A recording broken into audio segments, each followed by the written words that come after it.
Θα σου πω κάτι που δεν μ' άρεσε όταν το κατάλαβα.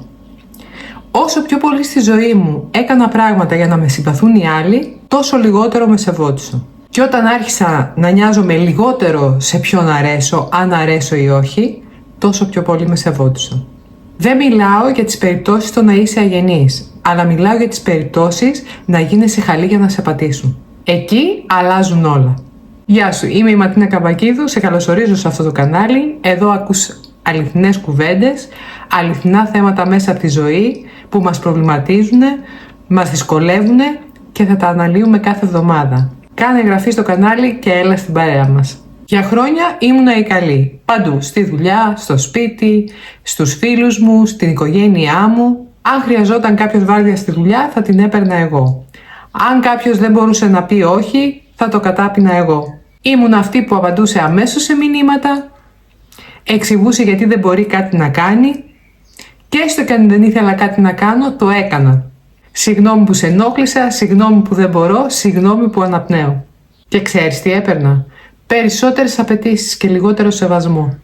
Γιατί κατάλαβα ότι η ταμπέλα της καλής κολλούσε πάνω μου σαν το χαλάκι που κολλάει πάνω στην πόρτα. Κάποια στιγμή λοιπόν, όχι επειδή έγινα πιο σοφή, αλλά επειδή κάηκα πολλές φορές, σταμάτησα να το κάνω αυτό. Ξεκίνησε φυσικά από μικρά πράγματα. Μια βάρδια που δεν ήθελα, έλεγα όχι. Παλιά θα έλεγα, εντάξει, αν δεν υπάρχει κάποιος άλλος, θα την κάνω εγώ. Δεν κοίταξε και πουθενά άλλου. Φυσικά ο συνάδελφος ποτέ δεν κοιτούσε και πουθενά άλλου.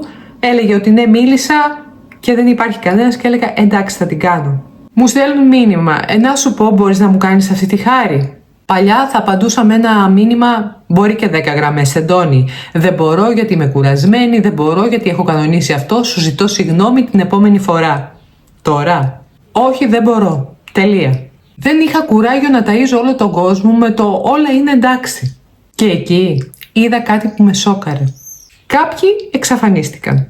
Εκείνοι δηλαδή που με ήθελαν σαν εργαλείο και σαν λύση για τα προβλήματά τους, απλά εξαφανίστηκαν γιατί δεν τους εξυπηρετούσα.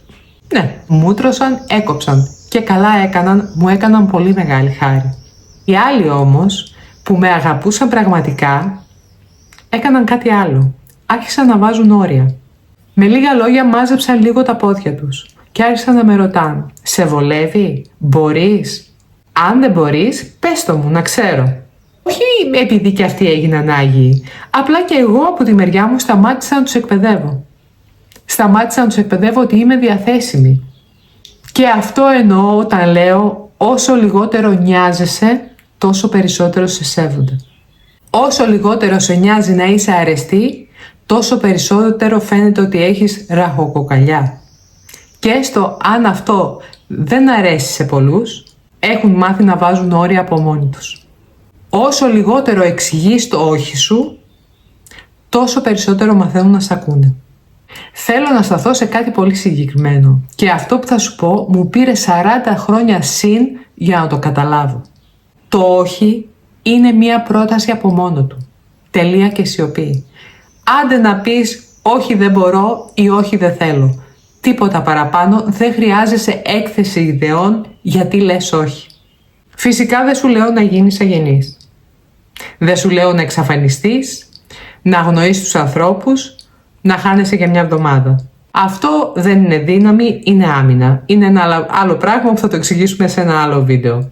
Επίσης δεν χρωστάς συγγνώμη και δεν χρωστάς σε κανέναν δικαιολογία. Σου λέω άλλο πράγμα, να σταματήσεις να νοιάζεσαι αν θα είσαι η καλή ή ο καλός. Δεν χρειάζεται να πεις όχι γιατί ξέρεις εγώ. Δεν χρειάζεται να πεις όχι, συγγνώμη, αλλά την επόμενη φορά για να μην παρεξηγηθεί ο άλλος. Μπορείς να πεις απλά όχι. Άντε να πεις όχι δεν μπορώ ή όχι δεν θέλω. Μέχρι εκεί, χωρίς δικαιολογίες. Τελεία και σιωπή. Και ξέρεις τι γίνεται μετά? Ο άλλος για πρώτη φορά μπορεί να ακούσει το βάρος της λέξης.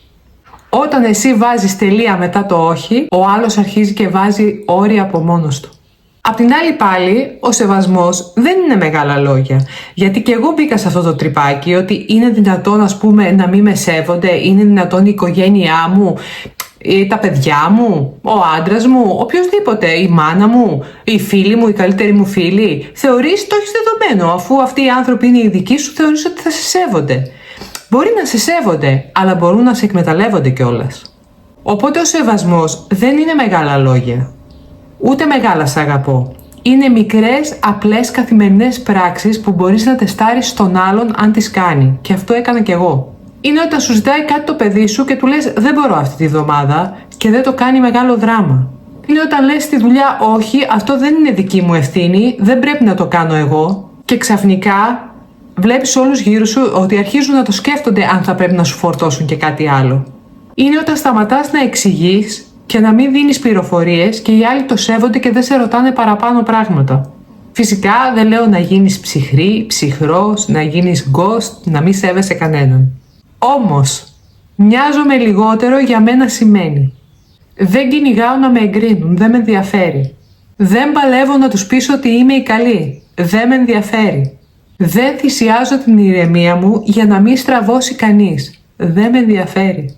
Συνεχίζω να είμαι ευγενική, αλλά όχι διαθέσιμη 24 ώρες το 24ωρο. Συνεχίζω να αγαπάω τους ανθρώπους, τους φίλους μου, την οικογένειά μου, αλλά δεν τους λύνω όλα τα προβλήματα. Εκεί ακριβώς γεννιέται ο σεβασμός. Και θέλω να κλείσω το βίντεο αυτό με μια εικόνα. Θέλω να σου αφήσω μια εικόνα. Την επόμενη φορά που κάποιος θα σου ζητήσει κάτι και εσύ θέλεις να πεις ναι, αλλά μέσα σου ουρλιάζεις όχι, όχι δεν μπορώ, τότε απλά πες όχι. Τελεία. Και κλείσε το στόμα σου. Και άσε τη σιωπή να κάνει όλη την υπόλοιπη δουλειά. Μη το γλυκαίνεις, μη βάζεις δικαιολογία, μη βάζεις λόγους από πίσω. Σκέτο όχι. Άντε ένα όχι δεν μπορώ και μέχρι εκεί. Και ναι, μετά από αυτό δες ποιος αντέχει να μείνει. Γιατί τι να το κάνω εγώ αν παραμυθιάζεσαι με αυτούς που είναι δίπλα σου, αλλά για το μόνο λόγο που είναι δίπλα σου εκμεταλλεύονται. Αυτούς τους ανθρώπους δεν τους χρειάζεσαι. Ας τους να φύγουν. Όσο πιο νωρίς φύγουν από τη ζωή σου, τόσο καλύτερα θα νιώσεις εσύ. Σεβασμός δεν είναι να σ' αγαπάνε όλοι. Σεβασμός είναι να λες όχι και να στηρίζεις τον εαυτό σου, να είσαι πιστή σε αυτό που θέλεις. Να σέβεσαι εσύ τον ίδιο σου τον εαυτό. Δεν σε ενδιαφέρει για τους άλλους. Και αν θες, γράψε μου κάτω στα σχόλια τη λέξη όχι. Αν ήρθε η ώρα να τη χρησιμοποιήσεις αυτή τη λέξη σαν πρόταση και όχι σαν απολογία. Μέχρι την επόμενη φορά να είσαι καλά.